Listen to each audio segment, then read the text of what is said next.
So, hi, Patrick. Hi, Federico. Hi, everybody. Hi, Fabio. Hi, Fabio. So after we saw the financial industry, we have actually an exciting second customer here covering the healthcare sector, right? So we have with us the Ente Ospedaliero Cantonale.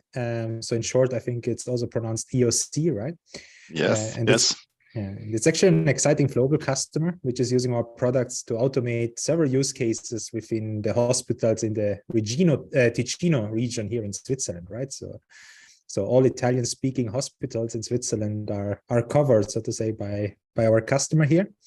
And yeah, they will show us the journey on how to automate an application landscape with different medical services. So there are like a really complex, let's say, application landscape I learned while talking to Federico and Patrick in the last months and years, right? So we talked about the journeys you guys are doing, right? And yeah, I think it was exciting also at the beginning and also now seeing you guys going live and doing things, right? So it's actually super nice. Federico, solution architect, right? Inventing and initiating all this initiative from the beginning. And Patrick, team leader, implementing the use cases with the team, are here today really showing us what they did. Just as a reminder also for the audience, you have throughout the whole session the possibility to ask questions. There is a question box below the presentation where you can enter your questions, which we will cover at the end of the presentation. So I think I said everything. I think now it's over to you, Federico and Patrick. BPM to the rescue, right? Yeah. Oh, thank you, Fabio. Hello, everybody. Yes, we are here with this presentation. The title is to explain where are we starting from and why we needed some help and why we have chosen this type of tool. So we are Patrick Ceppi and Federico Yankelevich. We're both working for the cantonal hospital in Ticino, so EOC. And we quickly introduce what is the context. We are historically, we were 8 different hospitals that in the last 25 years have been unified under the same roof. We are not including all the hospital in Ticino. There are few other smaller hospitals that are not part of the EOC, but we have the biggest ones in Ticino. We have offer many different medical services, and we have more than 6,000 employees, 1,000 beds, and around 400 case visit per year. And so this is just to give you some numbers about EOC. Yeah, talking about healthcare digitalization, the example of EOC is more or less representative for the entire healthcare sector. And in the next few slides, we will try to explain why it can be more difficult than other contexts and other countries, and how we manage to the digitalization till now. So next slide. I love the Swiss democracy, but sometimes it can slow things down. Comparing to other European countries, we are a little late on the adoption of some standards, for example, on drug administration and prescription. And generally in healthcare, we have put a lot of effort and money on building super specialized application where we can save lives. But we still lack, at least in Switzerland, a shared electronic health record, a EHR, because every hospital and every canton, every little city has different needs and has different processes.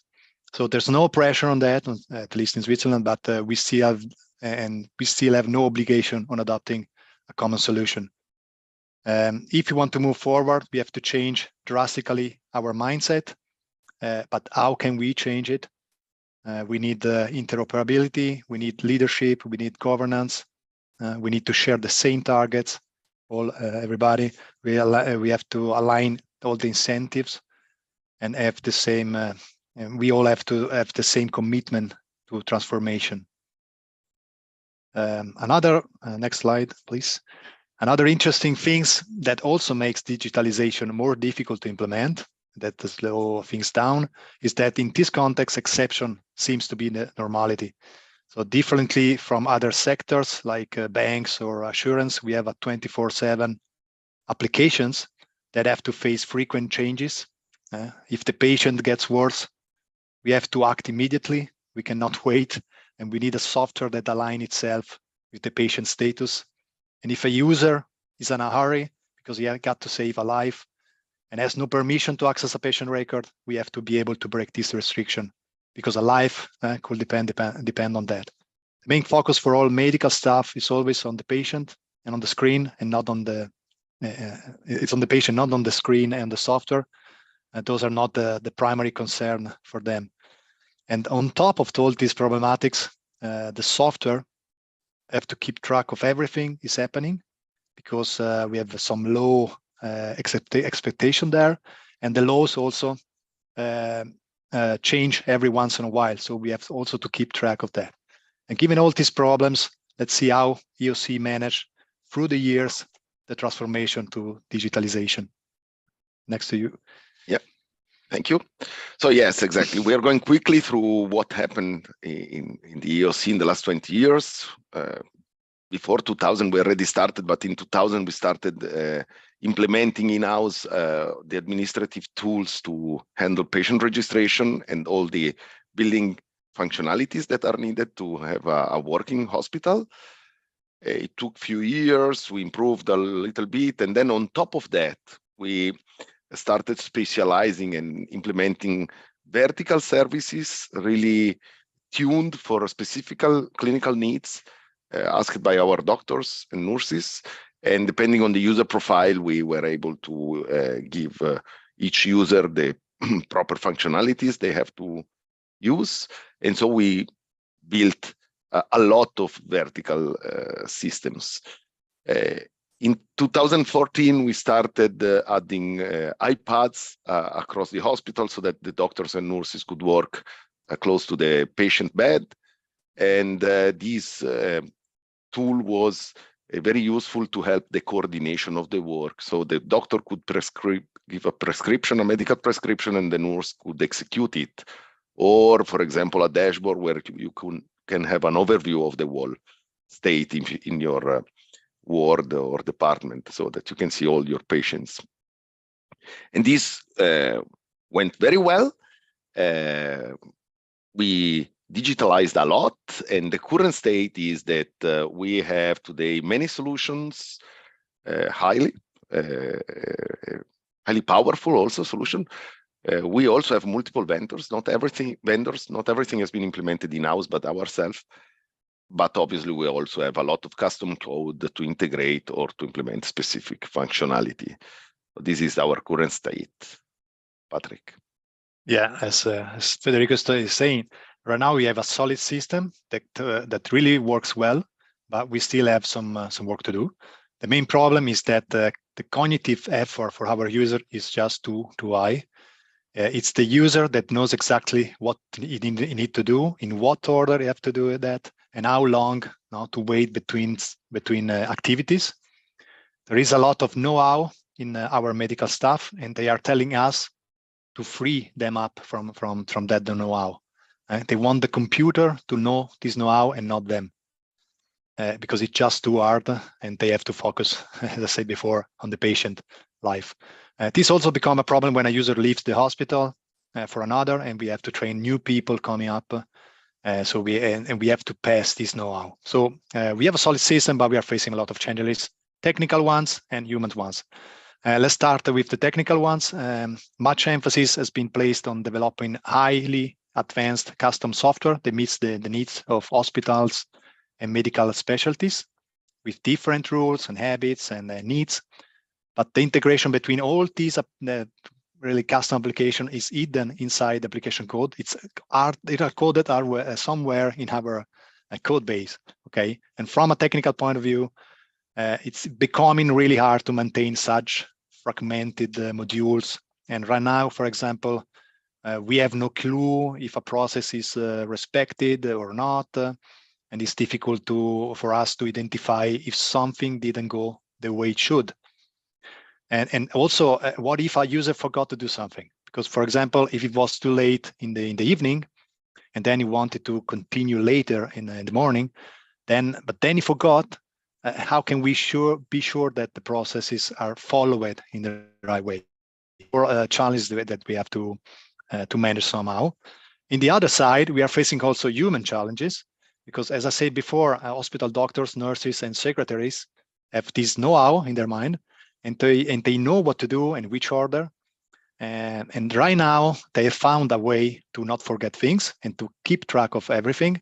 But you know how they do that is that they use post-it notes to remember all the things they have to do. They call each other frequently, and they barely manage the priority of all the tasks. They don't distinguish if a task it's an important one, urgent, because it depends, the life of a patient depends on that, or maybe it's something that they could discuss or manage a week later or a month later. So it's not that important to manage that right now. So they kind of treat like everything it's urgent right now. Okay, that's probably a problem. And as we are humans, we tend to forget what we have done earlier, the day before. So we don't have good memories, and computer have, not humans.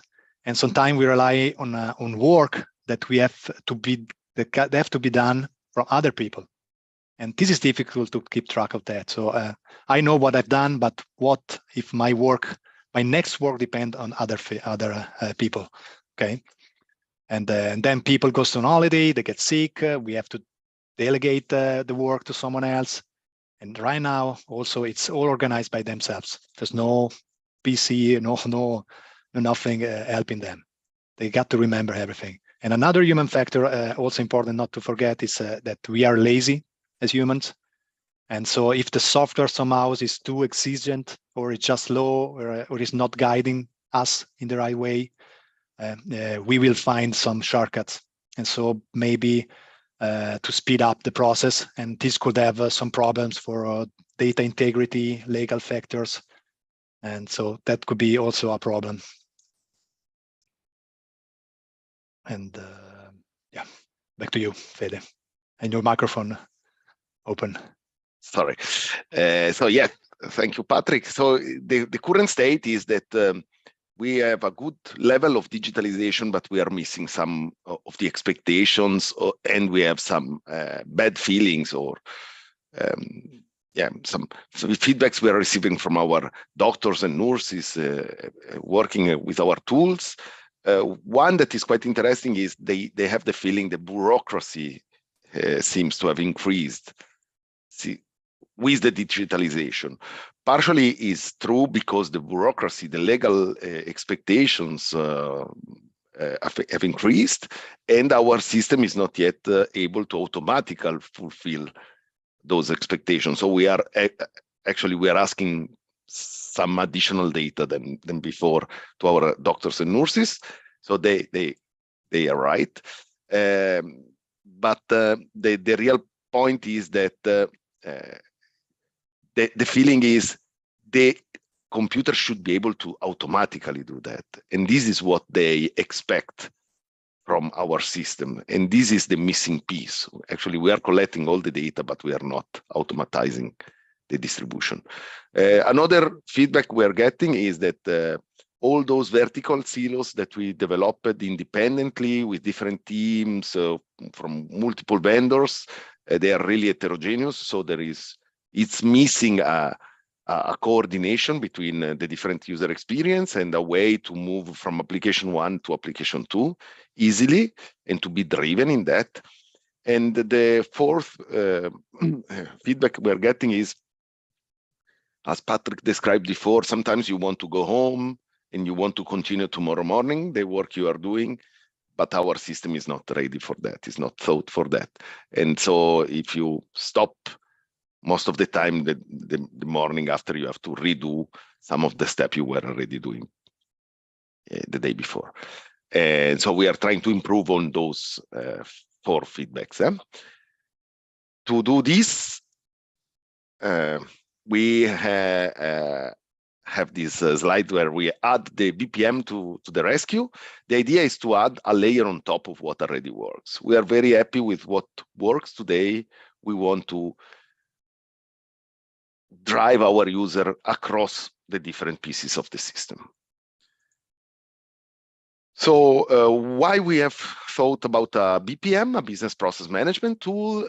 So the first main reason that we are really happy about is that business and technicians, the development teams, business analysts have a common language to discuss and to agree upon. So this simplified and speed up the understanding between the two worlds compared to the old way of collecting requirements in written text. With a graph, BPM and syntax helped really a lot.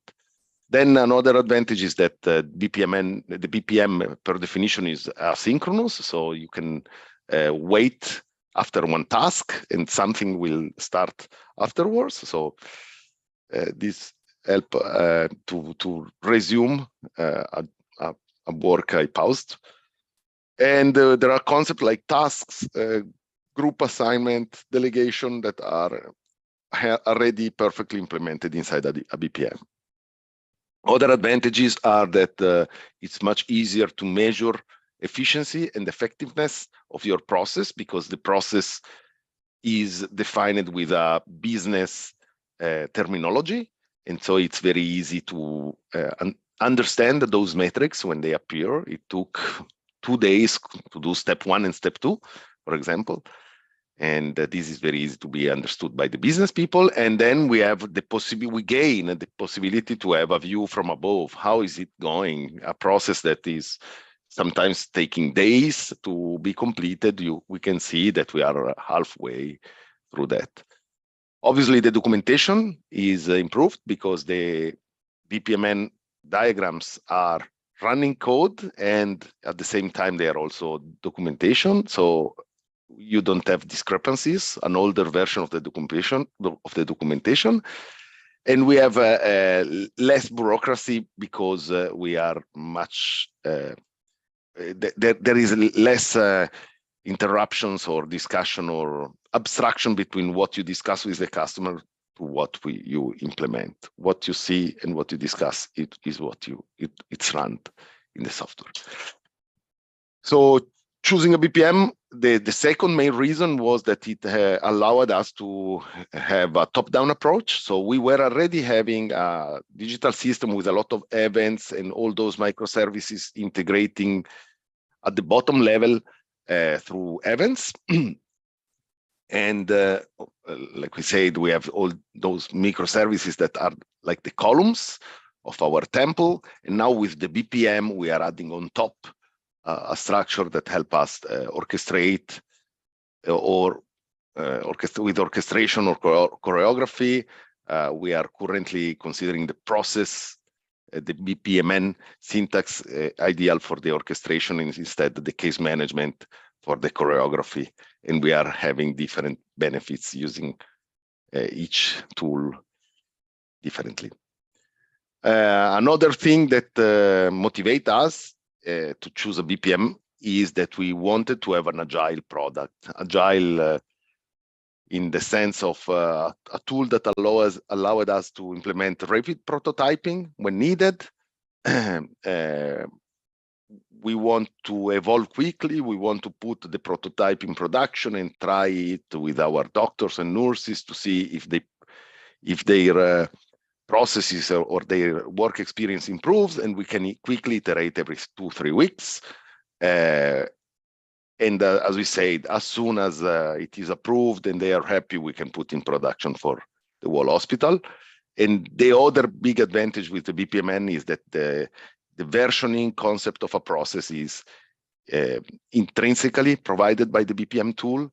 And these help us to start with a process, develop the second version, and then migrate all the processes started with old version to the new one without big efforts. So it's really optimal for that.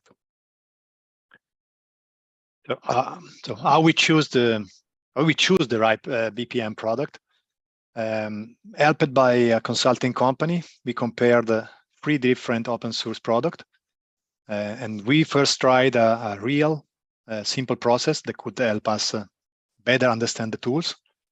And we did that for more or less 1 month with a team of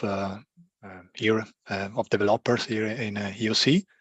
And after that month, Flowable for us was a clear winner because we find out that we need a support of the case management, and then since most of the software that we build internally is Spring-based, also the fact that Flowable is Spring-based, that was a plus for us. So knowing and speaking the same language when developing. We search for a Kafka integration because we already have some use case where we use Kafka, but we want to integrate Kafka more and more for all our events. And during this month also we have we have some exchange with the support of Flowable, and that was very good, very quick. And so that also was a plus for us, of course. As developer, we want a fast answer. Okay, next slide. So what were our technical decision? We needed to apply we wanted to apply as minimal changes as we could on our existing application. That was something we wanted. We really needed something that integrates seamlessly on our application, and because with the same user experience and user interface, because we want the user not using another tool, but using our EHR. So it should be integrated in our EHR, but just not the tools we give to the user, but also it have to integrate seamlessly on our DevOps tools. So we have internally we use Elasticsearch, we use Kibana, we use Kubernetes, we use Jenkins for our pipeline service. So everything, and we tested that also during that month, and we are still testing and doing some automation, and everything seems to be just fine. And that meant for us adopting Flowable Orchestrate, and yeah, and of course we need we planned another decision that we take was that we have to plan training for developers first, and then for also analysts, so for the business people, so that all stakeholders would talk the same language and use the same tools. And what was our plan to start implementation development is the next slide. How we proceed. Not having agreed know-how internally, we first hired some consultant for both the development part and the business part and design side. We started creating a simple user interface inside our EHR, and then so that the user should receive a task inside the EHR and not in some other software. We started thinking and designing very few simple processes, and then we start incrementally to add the more feature and developing then and so that they are becoming more and more complex. But we started really slow and simple, and hopefully we can version our processes so it's very easy to improve them and incrementally improve them. As I'm going to show you the next two or three slides, we are taking we took some screenshots of our user interface so we can see the integration of tasks and processes in our software. Here, for example, you can see on top we have a view of what a user can see. We have so user based user specific task here at the bottom that can receive because they have a specifically candidate group. So they have the right profile, they have the right medical category, or they have the right they work on the right laboratory, so they will get a task. And so proactively the software right now is telling them to do something, and then they don't have to keep in mind that they have to remember. And on the bottom you see a process view. So here depending given a process definition, you can have a list of all process instances, and that's meant for more advanced user, maybe an administrator that can see and look what's going on and why maybe something is not going the right way. On the next slide, we see a different view. So those are all the same tasks and processes, but we can access them from different point of view, depending on who you are and what you want to do. Here on the top, you can see some tasks that a user can receive. These are, here it's the patient views. So at the top, you see a patient, and we have kind of a menu that comes from the right, where you can see the task related to this treatment and this patient, and you can work directly on the task, complete the task, fulfill a form, for example, directly seeing the patient values and patient AHR. On the bottom, you see for this patient, you see all the processes going on, all the process instances he has, or even the past one. Here also, that's meant for some advanced user, not just for you doctors and nurses or secretary. And next, back to you, Fede. Thank you, Patrick. Yes, actually, after this presentation and quick introduction about how we introduce this tool inside our software, inside our existing application, the key point is to explain to our business the benefits they are getting with the new tools. And so here we have some slides presenting the business factors of success factor of this solution. So the main big advantage I see is that parallel Betrieb, we use this German word, I like it a lot, because it's always very scary when you introduce a new digital system, if you have to do a big bang. In this case, we are not stopping the running system. All the services, vertical services we had since 10 years or 20, they are still running as usual. We are adding something on top that doesn't break the old system. And this introduces us to adopt the new methodology and the new tools in parallel with the old one, or old way of using it. And these allow us also to do the training one hospital after the other, because since we have 8 hospitals, we have to go in Lugano, do the training, maybe a couple of weeks to teach all the doctors and nurses there to use the new tools. And then when we are finished with Lugano, we move to Bellinzona and we do the same 2-3 weeks maybe in Bellinzona. Additionally, the parallel Betrieb reduce the risks, also giving us a fallback scenario in case we really need. We obviously hope to not need it, but it's a good safety to have. Another big advantage we have and we provide to our business is that we are now able to better satisfy legal expectations. Obviously, you have to implement those stuff, but you have much more data and much more control on what's happening. We are able, if the business provides us some key performance indicators, to measure and provide statistics about those data in an easier way again. We can see when a process is blocked, where it's blocked, and maybe also understand why. So this is also very useful if a doctor forgot to review a letter from a secretary, and that's why the customer is not getting his letter in time before going home. It's much easier to understand. We have the real data on the usage. This is really, really helpful for our, they always hoped to have. And it's also easier to debug for us, because the more data, the bigger overview, we can drill down to search for a problem. And usually we understand quicker than before. Yeah, using the modeler, the designer, and now, so having a way to design the processes really helped all the people involved to better understand what's going on.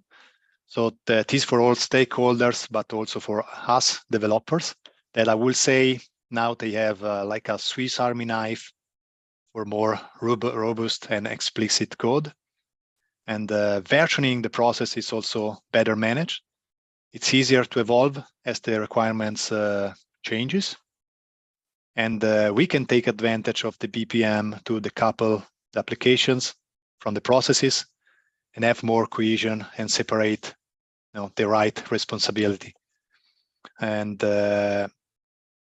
finally, also, we can benefit from a true asynchronous work that reflect what really happened in the hospital, and respecting the laws, reducing the noise, the interruptions. We avoid doing things twice or forgetting to do things. And so probably we can say that we can work faster, but I would say better, we can work smarter right now. Back to you for conclusions.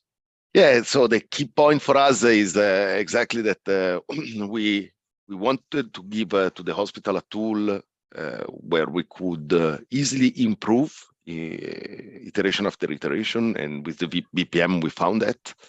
And so because of this, we have this future is bright buzzword that is motivating us to continue and to improve what we're doing. So that's all we have for you, prepared for you. But if you have any question, we have some time still.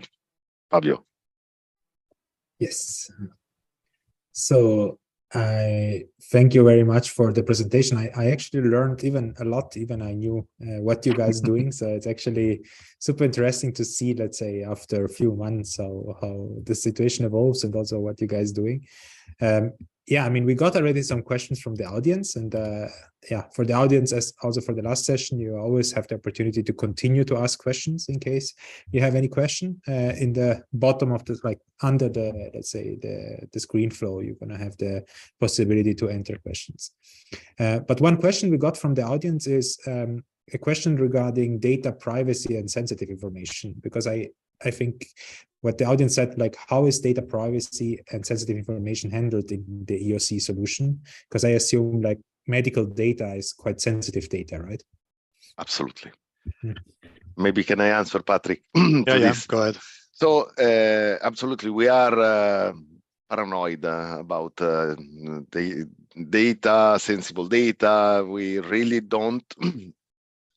So we put a lot of effort in the last 20 years to have a secure system where each user is only allowed to see the data they are authorized to see. And we have the privacy officer in the hospital that is really going deep to check everything that is visible from each user, what have been seen by everyone.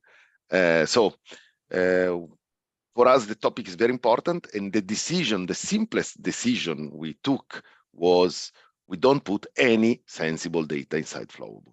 So for us, Flowable handles the processes and call the right system at the right moment, but there is nothing related to clinical information or patient data. So also the name and surname, we don't put the name and surname.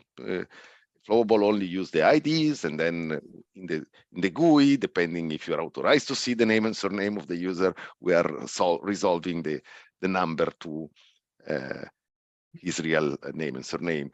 And obviously, there are some exceptions to this. If a clinical data is used to define if the business process should go in direction A or direction B, then only these small business information is extracted from the application, added to the Flowable data, and then the business process can go in one direction and the other. But if you need that, because otherwise you cannot implement the business functionality. But this is our approach. Okay, cool. I think, yeah, it's, I think, a fair approach, right? I mean, then you don't need to handle that, right? On the other side, I think another question which came is around user adoption. I mean, you mentioned, especially at the beginning of the presentation, you mentioned the painful digitalization process in the healthcare industry, right? I think also there, maybe people, let's say, are not used to use so many, let's say, digital applications. So how did you manage the user adoption of the solution and in general, like, ensure success? I can answer something. We hired a UX and UI expert that we didn't have before, and we started hiring like 1 year ago when we started the BPM, because was one, we have to put effort there, and one of the main concern for our users is they have to do too many clicks. Okay, this is the main problems that they see, and so we are kind of trying to reduce the clicks. We are reducing. We are creating some shortcuts, for example. So from the task, if I want to, the task say, I don't know, you have to validate a protocol. In one click, you go directly there, validating the protocol. You see the protocol, and right now this is not possible. They have to, open application, select that, and then that, and then they see the protocol. So we are kind of making some nice shortcuts so that the task tells you what to do and brings you exactly where you have to do something. And this is something, and then all the other screenshot that you see, that you saw there also, we want to make it as clear as possible for the user, so that they don't have this cognitive effort going on. And we are probably not yet in the right and final and beautiful UX, but we are probably going in the right way. So first the decision was we need a UX UI expert for us, and then following this, we followed what she said. So cool. Yeah. And the last question for today that I want to ask before we end this session today, I think Federico, you already mentioned it at the beginning a bit, but what are the key benefits, so to say, if you just need to mention a few, right? I mean, what brought you to choose Flowable, and especially also like, how does it really support to make processes more efficient, right? I mean, in your thing. So the key benefits for choosing a Flowable were those criteria. We tried to be really neutral in the selection, and those were the metrics that were more relevant for us. So we could integrate Flowable in our own GUIs. This is a big advantage. Kafka integration, case management support. Not all of the BPM vendors still support case management, but in a hospital, the processes are not always a step-by-step in the real straightforward way. There are a lot of ways to go from point A to point B. So with case management, it's easier to handle those cases. So those are the main reason why we choose. Then, as I said, the advantages, the clear benefits, it's the fact that we are adding on top what's already working. So if you start from scratch in a clean world, in an ideal world where all the developers are working under the same room with using the same technologies, maybe there are different alternatives. But the reality is much more complex. And this abstraction of the BPM was thinking and focusing on the business processes is really something that I think, or we think, that helps the company, helps the enterprise to have some rules and to respect those rules. So this is really the biggest advantage, is focusing on the business processes more than on the technical part, probably. Obviously, you need to have a tool that gives you a lot of flexibility, opportunity, and all of this is true with Flowable. So we're quite happy. Yeah. Thank you very much, Federico. And also thank you, Patrick. I think it was really interesting, as I mentioned already, to listen to you guys, to see what you achieved. And yeah, I'm looking forward to hear more from you, like in the future, on how the journey continues. For sure, it will be a pleasure to share the updates. Thank you. Okay. For the audience, I mean, we will have a break again. You will get a countdown, and we will start the next session at 40 past. Thank you very much. Bye.